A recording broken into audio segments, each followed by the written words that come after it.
பாஜகவை வீழ்த்த திமுக, தாவேக என ஜனநாயக சக்திகள் அனைவரும் ஒன்றிணைய வேண்டும் என இந்திய கம்யூனிஸ்ட் கட்சியின் மாநில செயலாளர் வீரபாண்டியன் தெரிவித்துள்ளார். தர்மபுரியில் செய்தியாளர்களுக்கு பேட்டியளித்த அவர், 4000 பேர் உழைப்பை 4 பேர் சுரண்டுவது நல்லதல்ல என்று கூறினார். இயற்கை கொள்ளை போகிறது, இயற்கையை கார்ப்பரேட் நிறுவனங்கள் சூறையாடுகிறது, அதிகார வர்க்கம் அதுக்கு துணை போகிறது.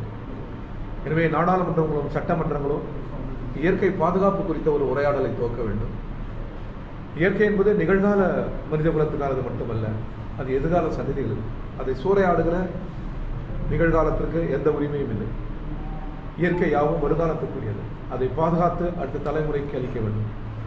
அதன் மீது சூறையாடலை செய்வது உலகம் முழுவதும் மூலதன வெறியர்கள், நாடு கடந்த நிறுவனங்கள், கார்ப்பரேட் முதலாளிகள்.